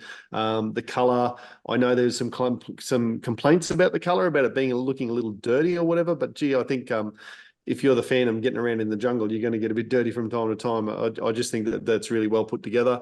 The other one that I've said, this surprises me. I know Steve has deliberately said he's not doing that, but the blind bag boss fight minifigures, I've said that I do not like those. I've only got them now on my list because I've been able to get the entire set, and they're over in the. I'm not going to get those out and show them here because Here you go, Steve. Here, this is what. Just so, Steve, because I know you've never seen it. This is what the devil looks like. This is what the purple Phantom looks like. Here's Diana. You've got a Diana, don't you? No, I don't have a Oh, you Diana. don't have a Diana. What about a Mr. Walker? Do you have a Mr. No, I Walker? don't have a Mr. Oh, you Walker. don't have a Mr. Walker. What about a blue Phantom? Do you have a Yeah, blue Phantom? I got the blue one. Yeah, So that's what they look like. yeah. Can you hear this? I'll turn it up for you. My third thing is going to be the Malin diary, and particularly the print. I think the Jeff Weigel print that came with the diary is a great little. It's not cheap, but it looks great on the wall as well. I must say though, I had forgotten the mug, and I will reach back and grab that. It's just on the shelf. I can't believe I forgot this one. I'll have to put a milk in that later and have a drink of that one too. So this is my honourable mention for this year as well. In terms of what the other guys around the traps have said, Mikkel has said the boss fight minifigs, the Defenders of the Earth keyrings and the beer. He's probably driven across the border and got some of that beer, I imagine. Unkit has said the Iron Studios statue and the boss fight wave 2. Duncan has said the Power Star figurine. I haven't been able to track down a Power Stars figurine. I must get that one. That's Duncan. We've said you can have 3 things, and Duncan's gone, no, that's my only one. So he clearly loves it. Swasia said the Power Stars figurine as well as the Iron Studio statue. And Chris, he's got his number one. He says the Malin 2024 diary, surely. So big passionate fan of Malin. So good on you there, Chris. The much maligned, but it comes up really well. He's mentioned one that none of us have said here: the Perth Mint coloured coin, particularly the 2-ounce coin and the figurine coin and gorgeous if you collect coins, and the finished beer. Why not? So a lot of different Phantom merch this year, and nice to have some toys to play with this year, with whether it's the boss fight wave 2, it's the blind bag stuff, it's the minifigs, it's the Power Starts figurine. More toys, I think, to play with this year than we've seen for a long time. The key rings as well. So Best Chronicle Chamber moment. Okay, so now we're doing a little bit more of this is where we have a little bit of self-indulgence. I've gone, for me, the best Chronicle Chamber moment was breaking the Moonstone and the Phantom game news. We were kind of working behind the scenes. We kind of knew about this. Like with Moonstone, we kind of knew that it was going to happen for a little while before, and we were kind of working the story, and and then with the Phantom game and all that, we actually talked about this in last year's review of 2022, and we said, beforehand, look, we can't talk about it. It was fun, and it was a huge honor that they trusted us with that. In talking to the other fans from around the world, our other contributors, Mikkel was the Phantom game. Ankit liked that there was a couple of videos with Cy Barry. He, loves what Cy Barry does with the Sketch Studio, and then the fact that there was some other stuff like with the Bundaberg gallery, and there was a couple of other little videos with Cy Barry as well, so he loved that. Duncan, and I remember this bit during the sketch session, is how Cy Barry just, started talking about this guy called Tony Bennett. Now, Stephen, I'm assuming you know who a Tony Bennett is. There's really only one Tony Bennett. I've only just read the thing, and I had a bit of a chuckle. Said, "Oh, did he?" Yeah. So Cy Barry actually went to school with Tony Bennett. Finishing going around the ground, Suez said the Phantom game and Moonstone news he loved. and then also the sketch session with Cy Barry and other artists. Now, while we're talking about the sketch sessions, if there are fans out there that liked it and would like to see another one for 2024, please let us know, because look, if no one's interested, we're not going to do it. But if you would like to see another one, let us know. Chris, again, self-indulgent like the rest of us. Getting his first article published on Chronicle Chamber was a delight and a highlight for him. And of course, he gave us a written review for the Bundaberg Art Gallery as well. Stephen, what was your highlight? Absolutely, the Phantom video game. I am pumped about that. I cannot wait for that to hit the shelves or to hit my console.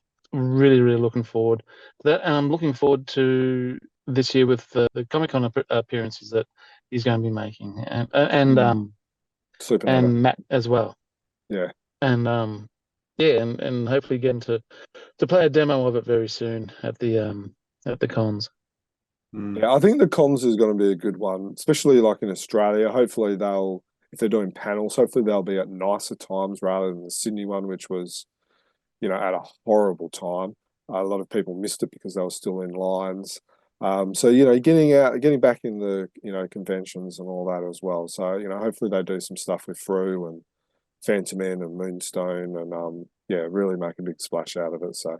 Oh, look, for me, it's the chats that we are lucky enough to have with the various creators of Phantom stuff, and particular shout outs to Tony DePaul, to Ash Tabernicles, behind the guy behind the Phantom game, to Mike Bullock, Peter Anderson, I'd say as well. Like, a lot of it is conversations that we have via email or messenger or whatever, that's behind the scenes that never gets published or but it all adds up. And gee, if I think, and I think particularly about Tony DePaul, if I was to go back to the 1990s to my young Phantom fan self, to think that I might be able to have those conversations with the Lee Falk equivalent at the time, that's mind blowing.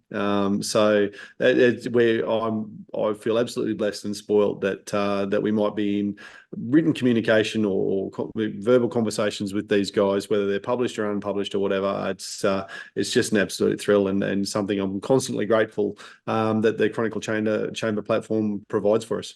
I always have to pinch myself about that, Dan, and I just caught up on emails today. It's just extraordinary, the stuff that that we get to communicate with Tony about. It's great.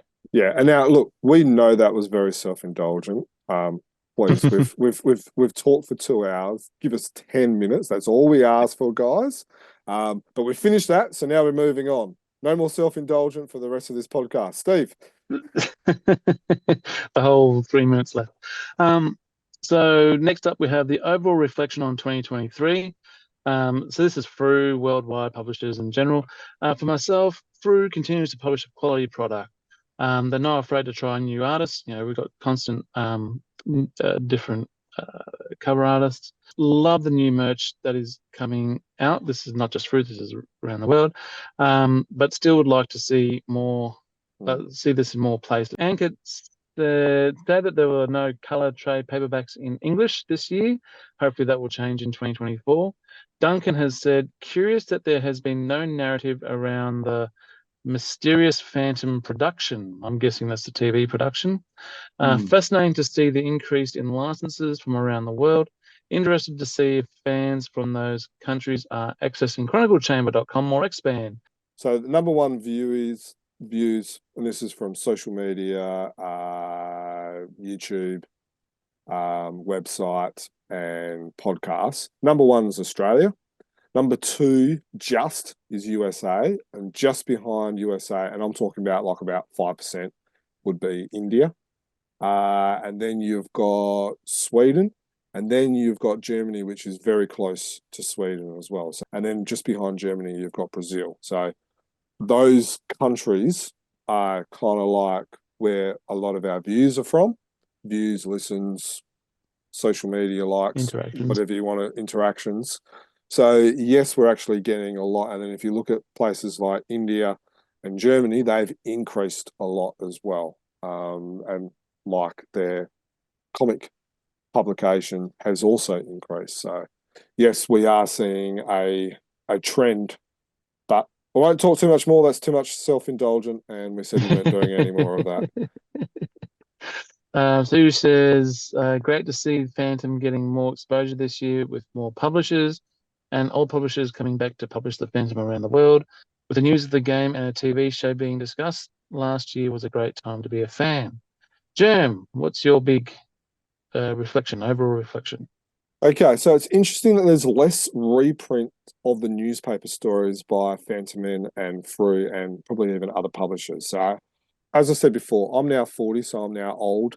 I still love Lee Falk stories, but I wonder if there's a better way of producing them. Is it by putting them in color, by digitally remastering the Sunday stories in color? I'm not really sure what the answer is, but I think there is a place. I don't think you just publish every story because let's face it, not every Lee Falk story is good. I think you need to be selective. And then I think you need to put them in a way where, for me, when I was young, now I'm definitely sounding old, I enjoyed getting them like unedited, uncensored, produced how they were in newspaper stories by what Jim Shepard did. Now, I wonder if Frew, Fantomen can do similar as what Regal and Shatki are doing. Can they colour the black and white daily stories and give them a bit of a fresh lease on life? So for the newer fans or for the fans that are re-engaging, they can have the same enjoyment of rediscovering some of these newspaper stories, which, let's face it, there's a lot of classics there. The other thing which we've discussed as well, I love the fact that there was more merchandise, like figurines, toys, and the popularity of the NECA figurines as well, including the Defenders of the Earth key rings and the Defenders of the Earth NECA figurines. And I think Defenders of the Earth is also key as well. I think, retro is kind of cool, and these figurines could help that retroness, especially with the cartoon series. Oh, look, I think my biggest takeaway from 2023 is Germ finally admitting that he's old. And I'm impressed that he's still combing the hair forward to cover up the bald patch that surely No started bald patch there, mate. It's just grey from having baldness. In all seriousness, I think that 2023 will be remembered as the year that the game started to take place.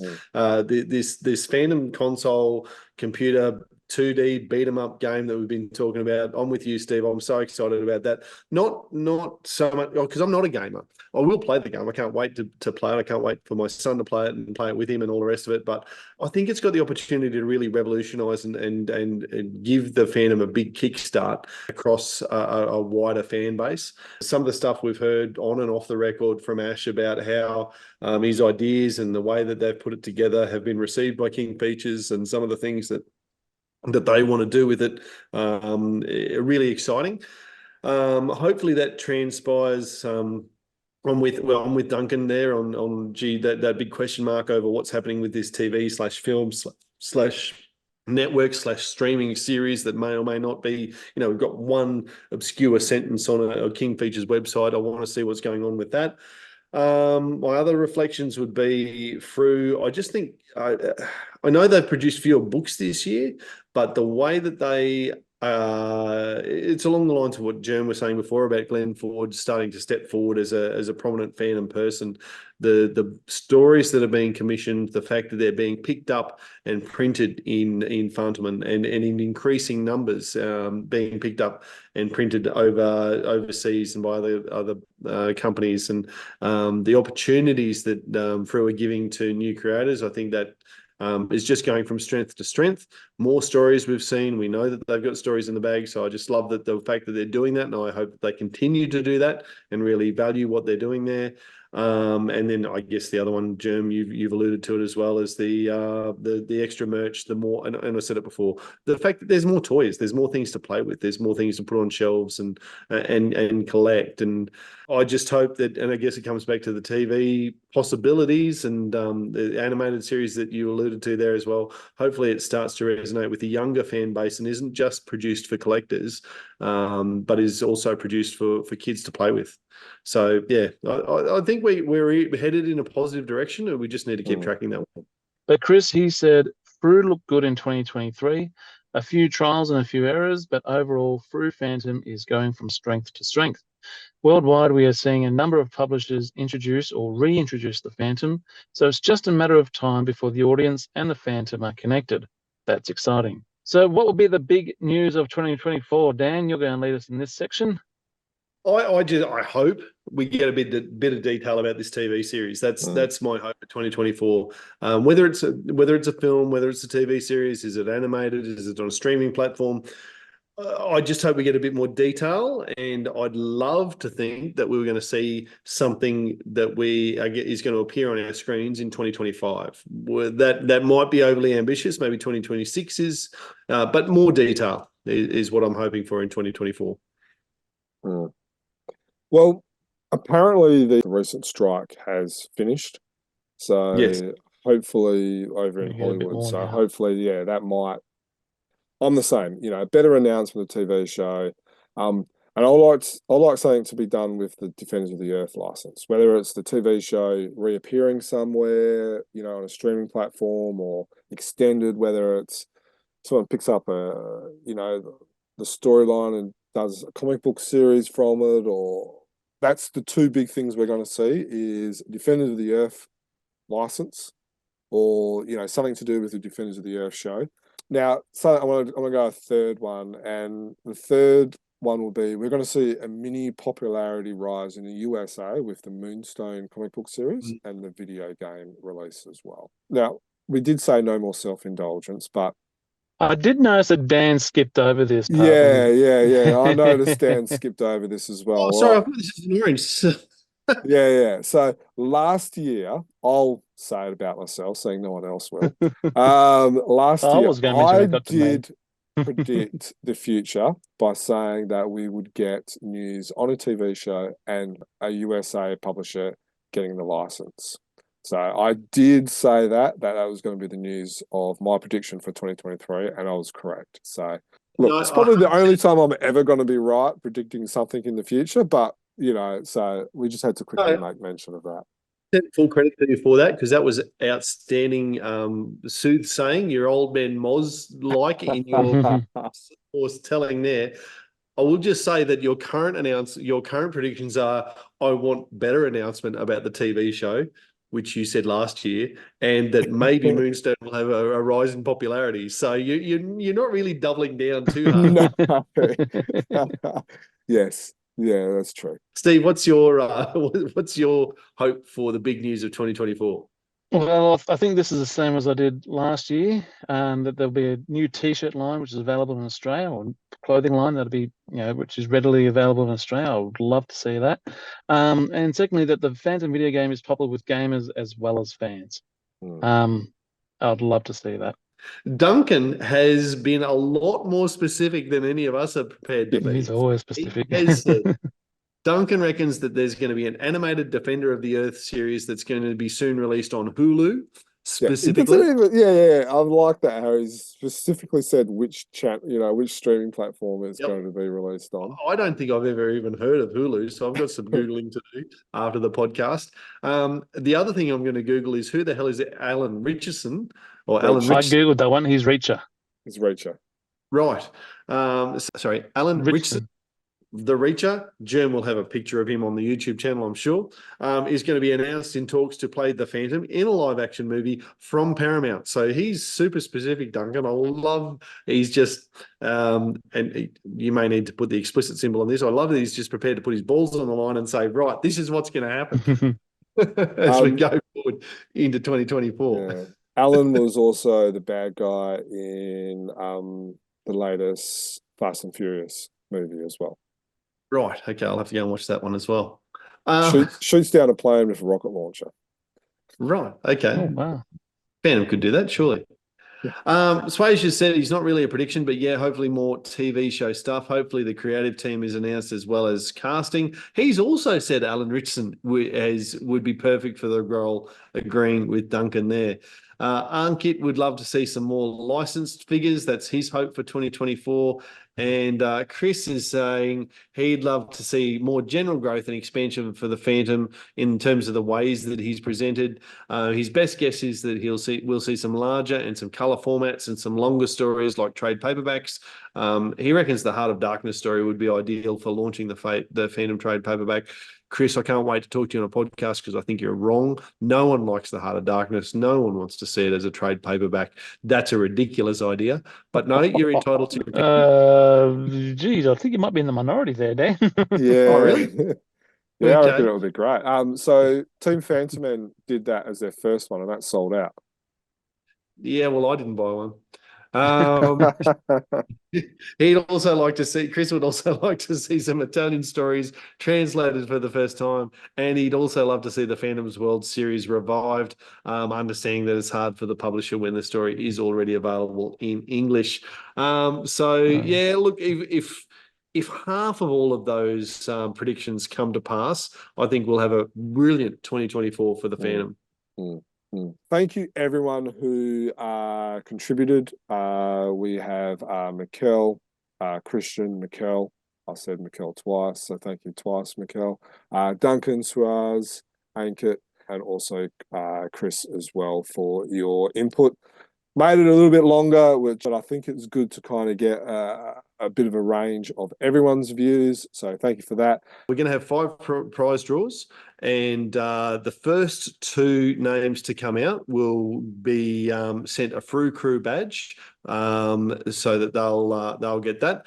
And then the next 3 will get some Chronicle Chamber merch. So there'll be 5 prizes, and we'll get that sent out to you as soon as we possibly can. So you can see that we've got all of the names of the people who voted for in the draw here. So let's click to spin. Let's see how we go. Our first winner, and this is a Frew Crew badge.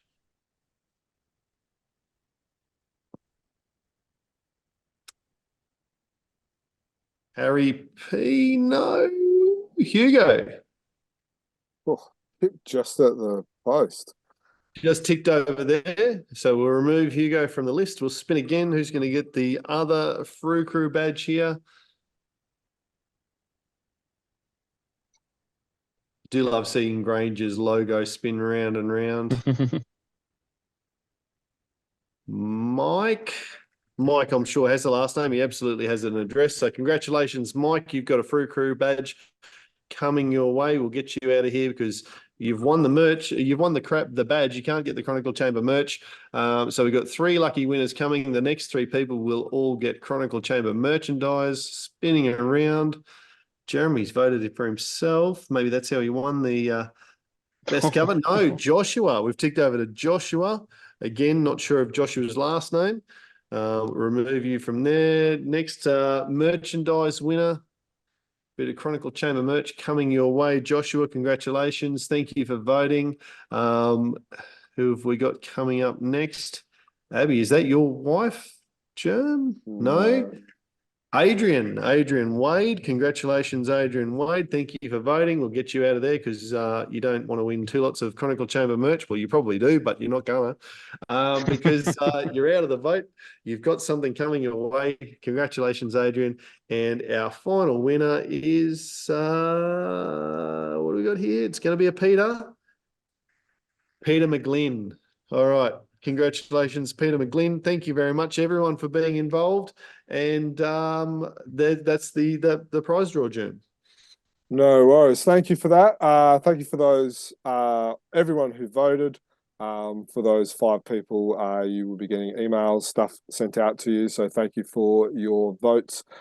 Just so you are aware, the results do go to Frew, not the names and who's voted and all that, and who has voted for what. But they do use the data to be able to identify which artists are popular by and creators and stories. So they do use the data. So thank you for that. Now, I hope you listeners enjoyed the podcast. A little bit over 2 hours, but not too much. We went through a lot. If you want to kind of go over what we talked about, we will, in our show notes, as discussed before, we will have a list of everything we've kind of gone over as well. If you want to find that, our website is chroniclechamber.com. If you want to email us or get in touch with us, you can either do that via our email address, which is chroniclechamber@gmail.com, or you can find us on social media, Facebook, Twitter, and Instagram. If you like us, you probably use Fandom Wiki for your research or to hunt down that comic, whether it's from a Frew or Australia or elsewhere. So you can help out them by donating funds for their yearly fee for hosting, which will be due to be coming out soon. If you want to do that, go to fandomwiki.org for more information. If you like what we do, you can also support us on Patreon as well. You can subscribe to us via YouTube or through your favourite podcast apps, including iTunes or Spotify. Tag us, say hello, give us a thumbs up, give us a rating, support us on Patreon. Thank you. Happy Fantoming. Happy Happy fanning, one and all. Happy New Year.